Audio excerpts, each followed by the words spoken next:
Is there any objection to my actually taking this off? I mean, I'll move around.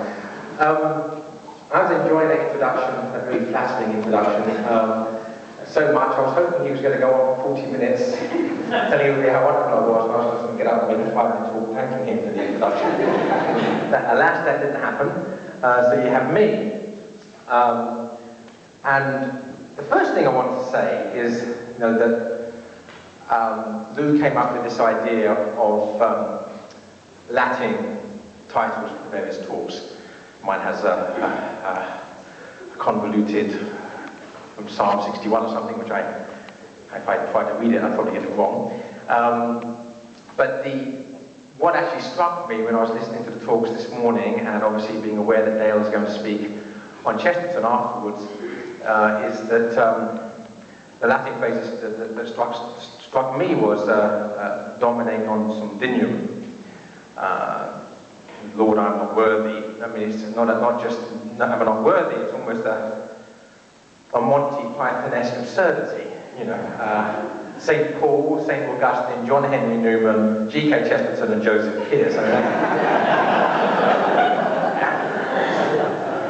Flattering, but I'm not really sure justified. But nonetheless, my story, I'm told, is interesting and entertaining. And the other thing is, that I've been thinking about maybe writing this in a book, and I didn't want to do it when my father was still alive, and he passed away 2 years ago, so that obstacle, if you like, is removed. But every time I get close to thinking about maybe now's the time to put this down in writing,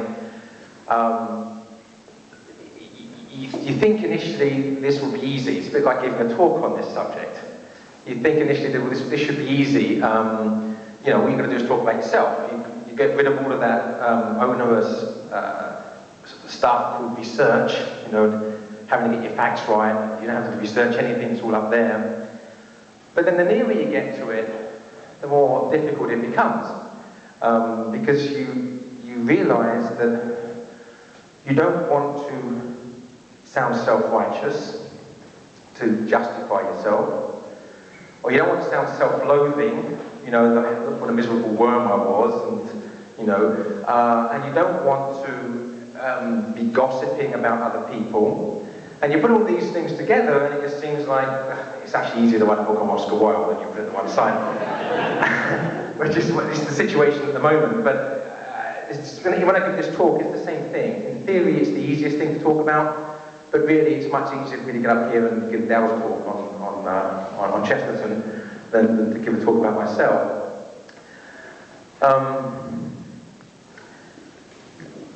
When I was undergoing instruction to become a Catholic, because the priest, who actually was a Canadian priest living in England, from Nova Scotia, and because he knew I was a writer, he took the unusual step of actually getting me to write a paper. When someone goes to RCIA, they don't normally get asked to write papers. But he just, why I want to become a Catholic, or something along those lines. And I began it with the lines from the famous hymn by John Newton, Amazing Grace, how sweet the sound that saved a wretch like me. I once was lost, but now I'm found, was blind, but now I see. Because that really struck me as what we're talking about is an amazing grace to have dragged me really from where I was to the foot of the cross and into entry into our Lord's mystical body, the Catholic Church. And I'm also reminded of a phrase that was alluded to this morning by one of our speakers from C.S. Lewis's book, Surprised by Joy. He said, a sound atheist cannot be too careful of his reading. And what is true of a sound atheist is also true of a sound racist, a sound Protestant bigot, and all the things that I was. You cannot be too careful of the books that you read. Now, C.S. Lewis, when he wrote those words, was referring to G.K. Chesterton. And specifically was referring to Chesterton's The Everlasting Man. It had a profound impact upon him. And it was Chesterton that would have the same profound influence upon me. But as you'll see, that's about where the connection between me and C.S. Lewis ends. I was born in the 1960s in East London, hence the Cockney accent, that should not be imitated. And growing up in a very volatile time. The part of London where I lived at the time, there were major demographic changes happening.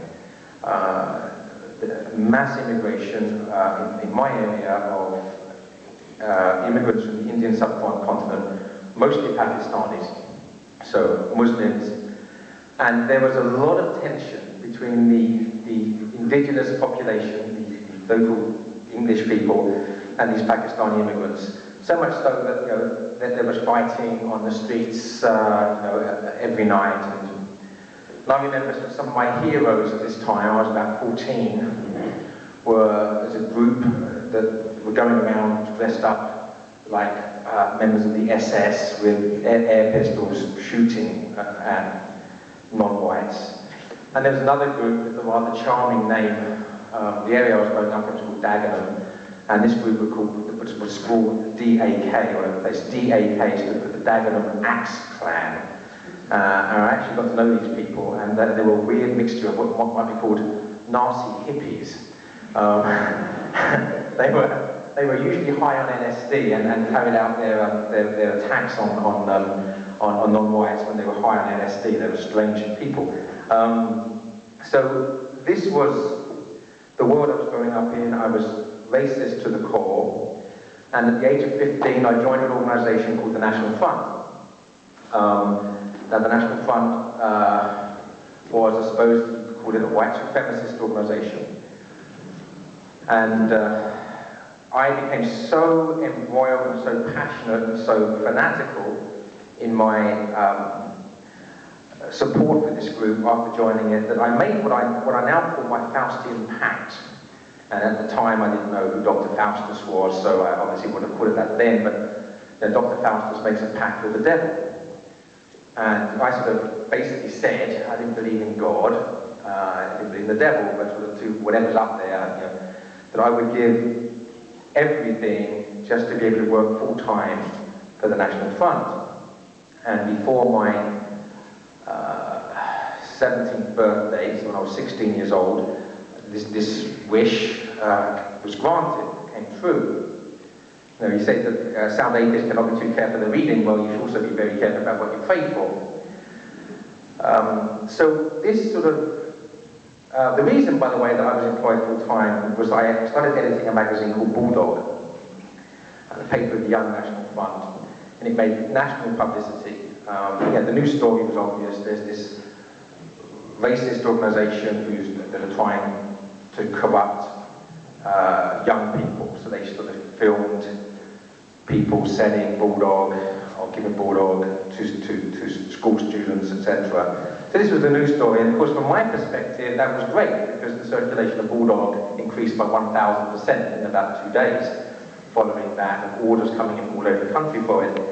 So it became a big magazine, and so they started to print it professionally, and I started working full time from that time onwards.